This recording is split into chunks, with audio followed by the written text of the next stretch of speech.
Сәлеметсіздер ме? Менің каналыма қош келдіңіздер. Жылқы мен бұғы ертегісі. Баяғы заманда жылқы емін-еркін өз бетімен жүрген жабайы аң екен. Ешқандай айдау, қайыруды білмепті. Қысты күндері қары жұқа жазық даланы, шөбі қалың тоғайды, өзен бойындағы қалың қопаны мекендепті. Ал жазды күндері тауға шығып, сай-салада жайылып жүреді екен. Бір күні жылқы қатпар-қатпар тау арасындағы бір алқапқа барады. Ондағы шүйгін шөп, көк орай шалғынға бейқам жайылып жүреді. Өрісі кең, жайылымы жалпақ, көңілі жай екен. Сөйтіп жүргенде осы араға бұғы ауып келеді. Шұрайлы алқаптың шөбі мол болған соң жылқы қызғаныш білдірмейді. Екеуі қатар жайыла береді. Келе-келе бұғы осы бір шұрайлы алқапты тек жалғыз өзі ғана мекендеуді мақсат етеді. Содан көрінген жерде жылқыға тиісіп, мүйіз дей бастайды.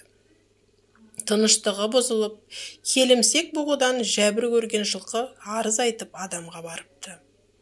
Мен тау қойнауындағы шалғынды алқапта емін-еркін жайылып жүредім, ешкімге қиянат істемедім. Содан қасыма бұғы келді, шөп те жайылым да жететін болған соң, оны еркіне жібердім, үндеген жоқпын. Бірақ соңғы уақытта бұғы мені мүйіздеп қуа жүр.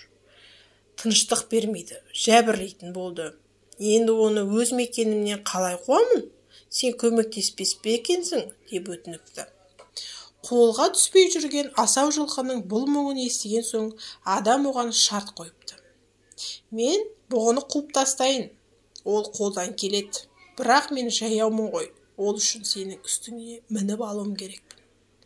Бұғынан көрген жәбір үшін жылқы амалсыздан адамның айтқан шартына көнеді.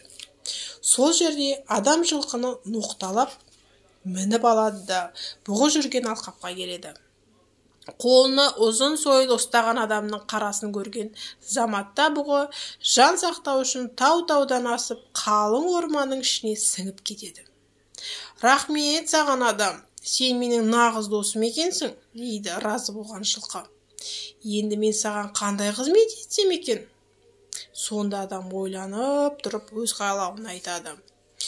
Сен осы шалғында жайылып жүре бер, депті алдағы ісін түсіндіріп. Бұдан былай, менен қашушы болма, саған қиянат жасамайтыныма көзің жетті ғой. Маған қажет бола қалсаң, өзім келіп, ұстап мінетін болайын.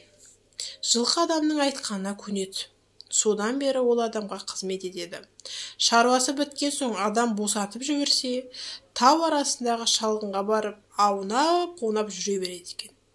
Ал бұғы адаммен достасқан жылқының маңына жоламай, орман арасын, таудың ішін жайлап қашықта жүреді. Рахмет мен тыңдағандарыңыз үшін.